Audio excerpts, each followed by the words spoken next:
Yang insyaAllah saya sebut tadi, kita nak berkawan.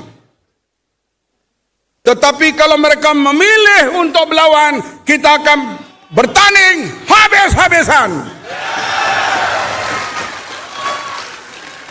Memang kami kadang-kadang tak boleh buka lah rahsia kabinet. Perdana Menteri kita ni selalu kami tegur, banyak sangat beri bantuan kepada negeri SG4. Tapi Perdana Menteri ni dia tak kisah. Orang maki dia, orang kata kat dia, dia pergi, walaupun lepas 1 jam dia bersalam, datang mesyuarat, baik esok maki pula. Dia ulang pergi macam tu lah. Apalah punya baik sampai macam ni. Kami yang rasa gelisah. Kadang-kadang saya kata kepada PMX, tolong hentam sikit MB tu. Dia kata ha. Sekali lagi dia berucap tak hentam pun. Bahkan dia umum pula projek baru.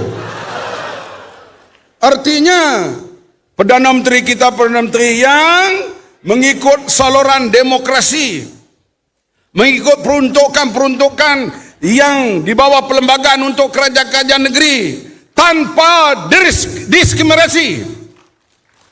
Tak ada diskriminasi ini.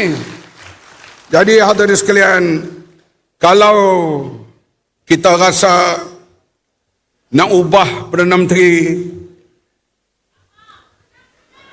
nak ubah atau tidak, sekurang-kurang tunggu sehingga pilihan raya akan datang. Saya pun teringin nak jadi Perdana Menteri ni.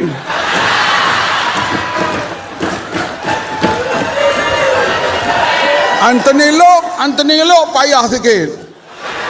Tapi aku ada harapan.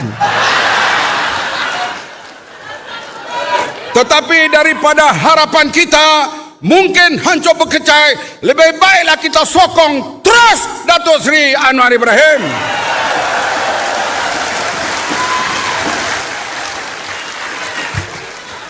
Hadirin sekalian, memang kita melihat peruntukan-peruntukan, dan saya sendiri dalam berjalan di seluruh Malaysia hal pertanian ni, hal keterjaminan makanan kita tak kira negeri, tak kira warna, biru kah, merah kah, hijau kah, oren kah, yang rajin kita sokong, yang pemalas oren pun aku tak sokong. Ini sikap kita untuk menjamin keterjaminan makanan pada masa akan datang.